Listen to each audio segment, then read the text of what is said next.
Salve, salve nação, vambora com mais um vídeo aqui. Vamos acompanhar agora, nesse momento aqui, o desembarque do Flamengo aqui no Rio de Janeiro, né? O Flamengo voltou da sua estreia da Libertadores e empatou em 1-1 com o Milionários, né? Eu acho que a altitude fez bastante diferença para alguns jogadores, ou as mexidas de Tite acabou impactando no rendimento e atuação do Flamengo, né? Principalmente pelo lado esquerdo. O lado esquerdo foi uma tragédia aí, né? O Vinha, o Davi Luiz não vou dizer nem tanto, mas o Vinha aí fez uma partida tenebrosa. E agora aí o desembarque do Flamengo aí com alguns jogadores. Beleza? Então, deixe seu like, tamo junto e também vamos embora para mais um debate aí. Então, é isso aí, né? Estamos acompanhando aí o desembarque do Flamengo nessa quarta-feira, né, no período da manhã. Após o Flamengo empatar na estreia da Libertadores diante do Milionários, os jogadores desembarcam no Rio de Janeiro e nessa quarta-feira os jogadores devem ganhar folga, né? Obviamente, e na quinta-feira retorna ao treinamento no período da tarde, né? Lembrando que o Flamengo não fez uma boa partida lá. Podemos questionar se a altitude fez muito efeito no futebol do Flamengo, né? A atuação do Flamengo, ou as mexidas que o Tite acabou fazendo pelo lado esquerdo do time, né? Com Vinha, Davi Luiz.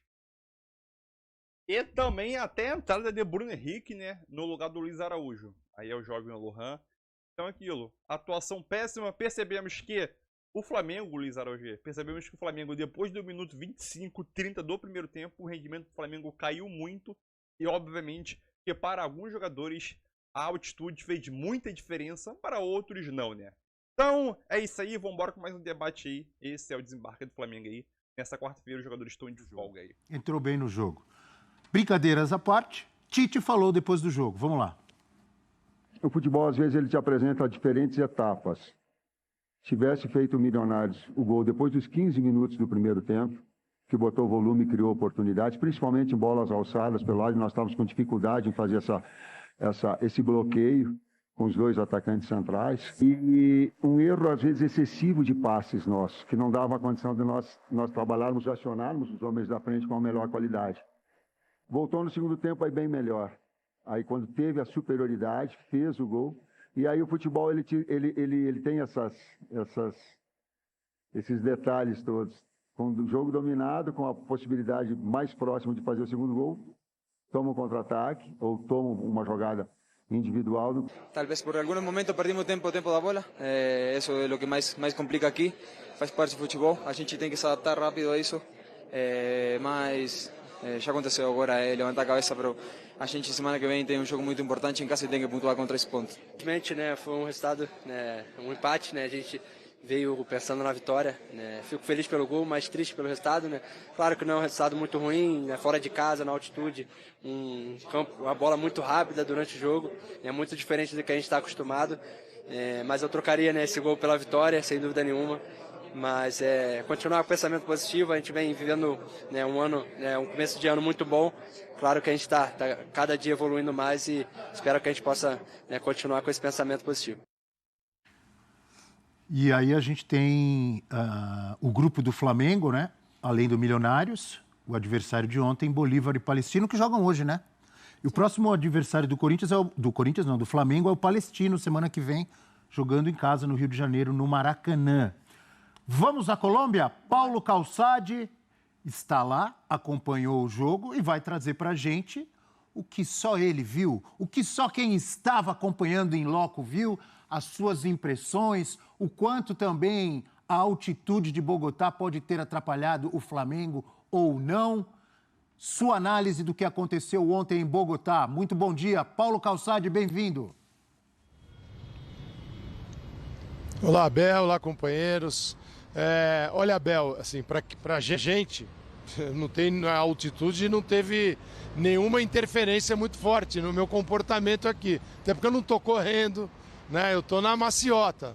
Tô aqui. O que tem acelera um pouquinho, às vezes, a tua respiração, porque você está buscando o oxigênio, né? Não é que ele não vem.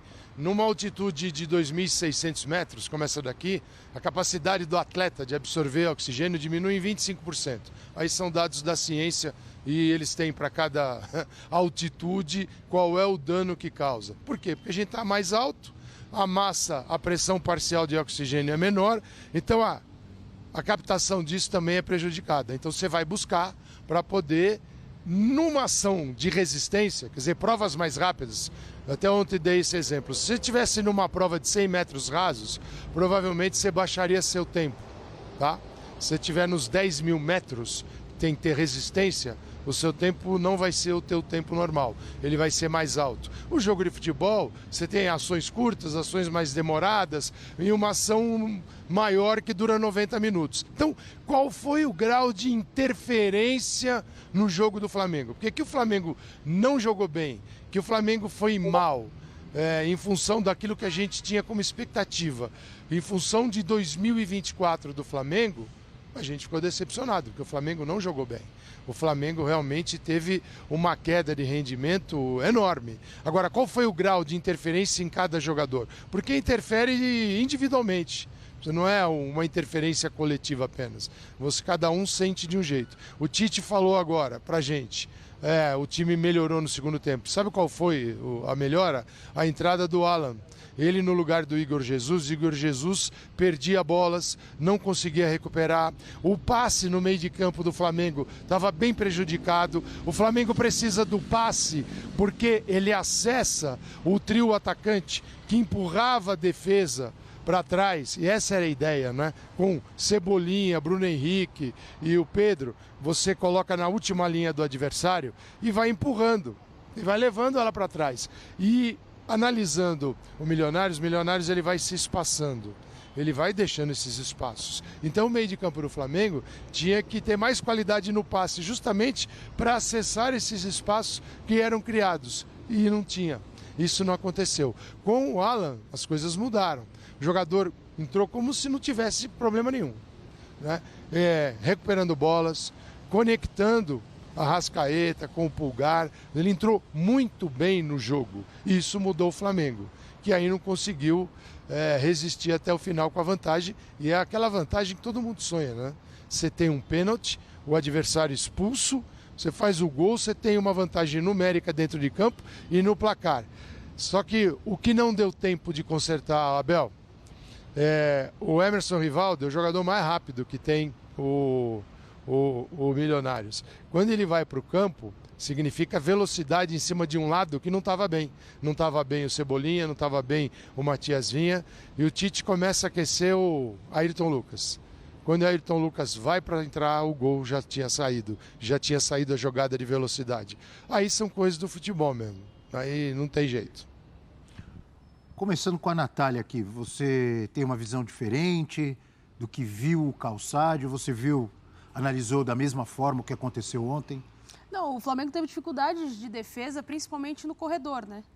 Em primeiro tempo, principalmente ali acelerando muito pelo lado direito, o Milionários teve oportunidades, porque quando recuperava a bola, muito em função disso que o Calçadio traz, porque o meio de campo perdia muitas bolas e a entrada do Alan realmente potencializa. Depois a gente vai trazer, inclusive, uma tela mostrando o que muda na característica de jogo no meio de campo do Flamengo na primeira etapa e o Flamengo na segunda etapa. Então, você pediu? Bota. Você não pediu, você mandou, pô. A produção providenciou, foi atrás do que você pediu para enriquecer ainda mais a sua análise. Tá aí, Natália. O time a gente via que se concentrava puxando um pouco mais pelo lado esquerdo. A partir da entrada do Alan, o Alan faz uma movimentação em que libera um pouco mais o Pulgar. O Pulgar tem uma mudança de postura também no meio de campo. E o Alan é um cara mais combativo. Ao longo do segundo tempo, ele era um cara que chegava mais no meio de campo do Milionários, que teve até uma certa tranquilidade ali no primeiro tempo, né? Principalmente entre as duas linhas de marcação. Tinha sempre 2, 3 jogadores posicionados entre as duas linhas, meio de campo e a última linha defensiva do Flamengo. Então, o Flamengo consegue um equilíbrio maior de meio de campo, cresce um pouco mais nessa questão na segunda etapa, mas com muita dificuldade de cobrir essas laterais, de cobrir os jogadores que aceleravam pelo lado de campo. No primeiro tempo, o Bruno Henrique não foi muito bem pelo lado em que ele começa jogando. Depois o Tite tenta mudar o Cebolinha e o Bruno Henrique para ver se gerava uma dinâmica diferente. E o Flamengo cresce, mas não aproveita a oportunidade. O Flamengo perde intensidade, o Flamengo parecia meio desconectado do jogo. Óbvio, o trio ofensivo é um absurdo. Mas em dados momentos o Bruno Henrique começa a entrar para uma faixa central, principalmente quando ele tira o Pedro. E aí você tem o Luiz Araújo jogando pelo lado. mas de fato não foi um tempo, a gente tem que colocar um asterisco em relação à altitude, sim, por mais que não seja uma altitude tão considerável, o Calçade traz os números, menos de 25% da capacidade de você armazenar ali oxigênio, mas foi um Flamengo que deixou a desejar, com um a mais, com o placar à frente, o movimento de tirar o Pedro, eu não gosto tanto, eu acho que o Pedro é um cara que lá na frente ele pode talvez segurar uma bola para o pivô ali, a gente tem algumas alternativas que poderiam, né, o Tite ter pensado de uma outra forma, mas o grande acerto do Tite foi a entrada do Alan e o grande erro foi ter demorado para mudar ali, principalmente o lado esquerdo. O Vina não fez uma boa etapa. Calçade, o que você achou da troca do Tite tirando o Pedro? Eu achei que seria a terceira opção naquele momento. Né? Não estou dizendo que é o que ele deveria fazer ou não ter feito. Porque eu acho que tem uma questão. Primeiro, o Tite disse que 9 jogadores chegaram com algum tipo de probleminha para o jogo. 9 é um número alto. Qual é que tipo de problema, o grau disso, quanto interfere no jogo? Isso eles não vão passar nunca. E também não vão falar isso antes do jogo, não vão dar munição para o adversário. As trocas são feitas, eu vejo assim, dessa forma, muito que aconteceu já, da temporada que o jogador carrega nas costas, e ela não é grande, ela é curta, e muito daquilo que vem pela frente. O Flamengo vem com uma quantidade de jogos em 60 dias que é absurda. Então, às vezes ele está fazendo a gestão do tempo. E o Bruno Henrique, no Flamengo, ele vai jogar muito por dentro. Isso a gente tem visto e vai ver mais. O que, para mim, na minha visão no jogo, faltou foi uma percepção tática do Flamengo em reagir rápido ao fato que eu vou colocar aqui. E aí a questão física para desempenhar taticamente aquilo que precisa ser feito. Qual é a percepção? O time do Milionários colocava 2 homens na área, né? 2, era o Castro e o Jordana, então 2 centralizados. McAllister, camisa 14, pelo lado esquerdo, em cima do lado direito do Flamengo, e o Catanho no lado direito. São meias, não são atacantes de 1 contra 1, não são caras de velocidade. Então, que movimento eles faziam? Teoricamente, esses caras estão sendo marcados, podem ser marcados, né? Dependendo se o lateral baixou ou não, para o Bruno Henrique e Cebolinha. Esses jogadores faziam um movimento de ir para as costas dos volantes do Flamengo, do Pulgar e do Igor Jesus no primeiro tempo. Eles iam para as costas, eles saíam do lado e iam para dentro. E os laterais ficavam no corredor. O que precisava acontecer? Cebolinha e Bruno Henrique ficam nos laterais e a marcação lá no centro do campo é feita pelos companheiros. O Bruno Henrique acompanhou o Catanho na jogada da bola na trave, no poste, foi o poste esquerdo do Rossi. Nessa jogada, o Bruno acompanha o Catanho e o lateral fica livre. Aí o lateral fica livre para cruzar. Então, sim, esse movimento tático aí é mérito do Milionários e o Flamengo que devia ter percebido isso e os jogadores poderiam ter sido orientados, olha, a hora que o meia for para dentro, você não vai, você fica no lateral se ele baixar. E os laterais baixavam o tempo todo. Então ficavam 2 laterais abertos, dando amplitude, 2 meias nas costas dos volantes e 2 atacantes dentro da área. Nesse foi o pior período para o Flamengo, até porque choveu muita bola na área e o time se complicou. Prates tinha pedido, foi uma tem tela? Uma imagem, acho que sobre isso, para ilustrar uma imagem? o Calçade, que é o lance da bola na trave do Castro. Vamos de cabeça, acompanhar, né? então. Como que o Milionários coloca os laterais muito abertos e complica muito para a marcação do Flamengo. O Flamengo, no primeiro tempo, também sofreu muito com isso. Entre os muitos sofrimentos do Flamengo no jogo, esse foi um que chamou muito a atenção. A gente tem uma imagem aí do lance que o Calçade destacava da cabeçada do Castro na primeira etapa. Temos a imagem, Pedro Ferrari, amigo? Ou não temos? Então, enquanto eles preparam a imagem, algo que me chamou a atenção, muitos torcedores do Flamengo, depois do jogo, reclamando, dizendo que o Tite retranqueiro, estava ganhando de 1-0 e estava muito feliz e tal. Esse lance aí. Eles alongavam muito os lados do campo. Né? Esse é o lance, né? 36 do primeiro tempo, né? O Vasquez, que foi expulso no segundo tempo, ele começa a jogada, né? E a gente percebe, ó, tá o Alfonso, lateral direito, bem aqui na linha lateral, com o pé na lateral. E o Flamengo tem uma dificuldade muito grande porque fica preocupado em tentar conter o espaço, a bola pelo centro do campo. Os laterais muito abertos complicavam muito o jogo do Flamengo, né? O Gameiro trabalhou muito bem ontem. O Milionários fez os jogadores do Flamengo, que são atacantes, para se preocuparem a marcar. Então, Bruno Henrique, Cebolinha, Pedro, eles muitas vezes apareceram no jogo muito mais para tentar correr atrás de quem tinha a bola do que propriamente eles com a bola para fazer o Milionários correr atrás. Foi algo que chamou muito a atenção. Mas também não teve tantas chances de gol assim, o Milionários, né? Mas controlou o jogo da maneira que ele queria. Não, porque Bel. tecnicamente... Eu acho que isso chamou a atenção. Não. Se você parar para pensar em chances criadas, não. Mas a partir do meio do primeiro tempo, como destacou o Calçade, o jogo ficou muito sob controle do Milionários. E o Flamengo perdeu o controle, perdeu as rédeas da partida. O pessoal está cornetando essa questão do Tite, satisfeito com o resultado, mas isso não tem a ver com os últimos minutos do jogo. A gente está vendo aí a bola na trave no primeiro tempo. Sim. O Flamengo vai tomar um gol mais para o fim do jogo, a jogada pelos lados. Então não é só uma questão daquele tempo final, as pessoas estão simplificando, né? O Tite responde na coletiva, porque ele tirou o Pedro e colocou o Luiz Araújo, foi isso? Isso. Ele disse, não, isso não é retranca. Ele ainda colocou assim... Coloca um jogador de velocidade. Ele falou assim, eu fiquei com 3 jogadores de velocidade, que foram o Everton Cebolinha, o Luiz Araújo e o Bruno Henrique. Ele terminou o jogo com esses 3. Exato. Então ele, pelo menos ele justificou assim. Não sei se você concorda com essa... Ou se você entende essa explicação do Tite, Calçade. Olha, quando você tem altitude envolvida na parada, mesmo que seja 2.640 aqui, não é 3.600, até porque acende o sinal de alerta para La Paz, né? Se em 2.600 a coisa não foi boa, 3.600 não vai ser, né, aquela maravilha. Então vamos ver o desempenho lá no outro jogo. Mas quando tem altitude envolvida, você não vai ver ninguém, nenhum clube brasileiro, argentino, qualquer um, chegar aqui valentão. Tô no Valentão, vamos lá, dá teu jeito, não vou fazer isso nunca. Eu vou dar um exemplo, eu vou dar um exemplo para vocês. Está vendo Flamengo e Nova Iguaçu no sábado. Olhando o Cebolinha em determinado momento, o Tite gosta de jogar como? Como é o Tite? O Tite, quando foi campeão da Libertadores, foi campeão com uma das melhores defesas da história, tomou 4 gols e terminou invicto. Então, esse padrão ele pode ter no Flamengo, ele tem time para isso. Como é que ele joga a defesa do Tite? Ele joga com a defesa, a linha de 4 muito bem estruturada e muito estreita. Você não vai ver a linha de 4 aberta, cheia de espaço, não. Ela joga estreita, lateral perto de zagueiro aqui. Então no sábado, contra o Nova Iguaçu, a linha estava lá estreitinha, Nova Iguaçu atacando. Aí quem está marcando a jogada na beirada do campo? O Ayrton. Era Ayrton Lucas lá fechado, na zaga. Era o Cebolinha. O Cebolinha baixou na altura da linha defensiva, marcando Cebolinha.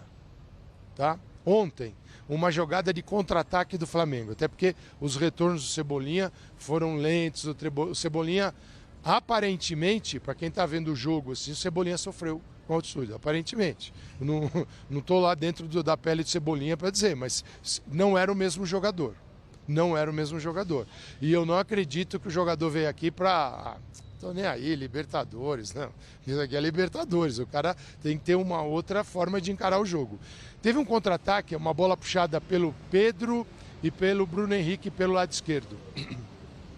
O lado direito, onde estava o Cebolinha, eles estavam invertidos. O Cebolinha tinha um corredor, estava vazio. Normalmente, o que o Cebolinha vai fazer? Ele vai sair na maior velocidade, que é o que ele tem, para ser o jogador do lado direito, enquanto a jogada ocorre do lado oposto. Uma possibilidade de finalizar e fazer o gol. O Cebolinha estava na altura de meio de campo. O Cebolinha olhou, parou e manteve a posição dele. Ele não deu esse pique. Ele não deu um pique de 50 metros, porque são 50 para ir, 50 para voltar, né?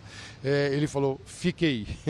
Calma. Então, são coisas que você vai vendo no jogo, você fala assim, peraí, o cara está preocupado, está interferindo. O rendimento dele não é o mesmo. Mas aí as trocas, a gente vai ver muitas. E o Flamengo, se a gente pegar o banco do Flamengo, gente, só o banco do Flamengo, assim, só a folha de pagamento do banco do Flamengo é um negócio assim que é quase todos os times da Libertadores da América, porque ele tem um poder técnico muito grande. Agora, De La Cruz, que ficou no hotel com febre, faz falta? Faz muita falta. A qualidade do jogador com a Arrascaeta e tal, é outro meio de campo. Agora, o Abel, outro sinal de alerta. Vem Copa América aí. Pulgar, De La Cruz e Arrascaeta convocados. Uma situação que pode ocorrer, acredito que vai ocorrer. Como é que faz? É outro meio de campo. é outro time também. Você não vai ter um cara igual a Arrascaeta no banco, igual o De La Cruz, aí já é demais. Então, são problemas que o Flamengo vai ter que lidar, e todos os outros, mas ele tem mais jogadores de seleção e seleções fora, não são do Brasil, seleções da América do Sul, então isso vai pesar numa fase importante do Campeonato Brasileiro. E é isso que, né, é esse desafio que está aí na frente do Tite, e para os jogadores também até a Copa América. Tem muita coisa por aí. Não vai ser difícil conviver com esse calendário, mas todo mundo já sabe e aceita. Você falou Pulgar, Arrascaeta, De La Cruz, podemos acrescentar aí Varela, Matias Vinha, Fabrício Bruno, talvez Ayrton Lucas. Todos esses aí vão para a Copa América também. E se o Pedro continuar fazendo gol à torta talvez Pedro. Não dá para descartar. Todos os setores. Você citou todos os setores do time. Só não citou o gol. Mas tem lateral, tem zagueiro, tem meia, tem atacante, é outro time. Infelizmente, time que contrata bons jogadores, jogadores de seleções, ele acaba sendo castigado porque o campeonato não para, né, quando tem uma competição como a Copa América, infelizmente. Então, é isso aí, nação, mais um vídeo aí, né? Após esse jogo aí que terminou em 1-1 na estreia da Libertadores, o elenco do Flamengo desembarca no Rio de Janeiro aí, né, após o empate contra Milionários. E nessa quarta-feira, o elenco tem o dia de folga e só volta a se reapresentar na quinta-feira, já avisando no domingo o jogo diante do Nova Iguaçu, que o título, obviamente, já está garantido, né? No desembarque do Flamengo, o Alan, que entrou no segundo tempo e o time melhorou com ele, né? Porque o Hugo Jesus estava fazendo uma péssima partida. Não marcava, não fazia transição rápida no jogo, né? Errava alguns passos de bobo, mas é um bom jogador. E eu tenho certeza que a altitude fez grande diferença no futebol do jovem jogador Hugo Jesus, né? Então, uma fala aqui do Alan, né, no desembarque, o próprio jogador admite que mudanças de Tite influenciaram no empate do Flamengo na Libertadores. Vamos dar uma olhada aqui o que o Alan falou, né, após esse empate em 1-1. Abre aspas para a fala de Alan, né? Teve altitude, teve o campo, teve também de mudança no time. Algumas mudanças que, querendo ou não, influenciam o entrosamento do time. Mas ainda bem que a gente encaixou no segundo tempo, né? Fizemos um segundo tempo melhor e continuar evoluindo, né? Disse o jogador Alan no desembarque nessa quarta-feira no Rio de Janeiro, né? Sabemos que quando o time é mexido e entra peças novas ali, como entrou Vinha, Davi Luiz, o entrosamento acaba pegando muito nesse sentido, né? E, obviamente, o lado mais atacado do Flamengo, mais vulnerável, foi esse lado que o Tite mexeu. Eu acho que se o Tite fizesse essa mudança antes do jogo, eu acho que ninguém questionaria o Tite de tirar o Ayrton Lucas e botar o Vinha. Antes do jogo, ninguém ia questionar o Tite. Mas durante o jogo, né, a gente viu que o Vinha ainda... ele ainda precisa ganhar rodagem ainda mais, entrosamento com... Porque a péssima partida que ele fez começou perdendo um gol, perna direita. Depois de lá pra lá foi tudo ladeira abaixo, até o gol saiu nas costas dele, né? No lado dele. O Gá errou um domínio, foi tentar recuperar a bola e o Vinha tentou fechar, né? Já que o Gá foi fazer a marcação, ele tentou fechar por dentro, mas mesmo assim não adiantou de nada, empatou. Daniel Ruiz acabou fazendo um gol. E o empate e a atuação do Flamengo foi vergonhosa, né? É um time sem idade. Isso foi demonstrado logo no início do jogo, né? Que o Flamengo começou, que teve duas chances de gol, uma com Vinha e outra com o Bruno Henrique, finalização, né? Ele defendeu. Mas depois dos 25, 30 minutos, a intensidade caiu muito, o rendimento caiu muito. E o Milionários começou a ter volume de jogo, criação, começou a colocar intensidade durante o jogo. No mesmo tempo, o Alan entrou e consertar o time do Flamengo melhorou, mas mesmo assim conseguiu o pênalti, a expulsão em gol, mas depois disso o Flamengo caiu de rendimento novamente, né? E o time do Milionários começou a botar jogador de velocidade lá e acabou saindo gol, né? É um jogo para se ficar alerta, porque eu tô falando isso, na terceira rodada da Libertadores, o Flamengo vai a 3.600 metros. Se um jogo de 2.600 já foi a altitude já foi uma altitude considerável, teve alguns jogadores não renderam por causa da altitude, imagina em 3.600 metros, né? Eu vi alguns lances do The Strongest e Grêmio, que é lá em Bolívia, né, La Paz, e o Grêmio não jogou nada. Obviamente foi time reserva, mas beleza. Mas é aquilo, tem que tomar cuidado porque La Paz contra Bolívia é complicado, né? O time do Bolívia é fraco, mas a altitude ali eleva o patamar do time a 3, 4 vezes a mais, né? Mas é isso aí, tamo junto.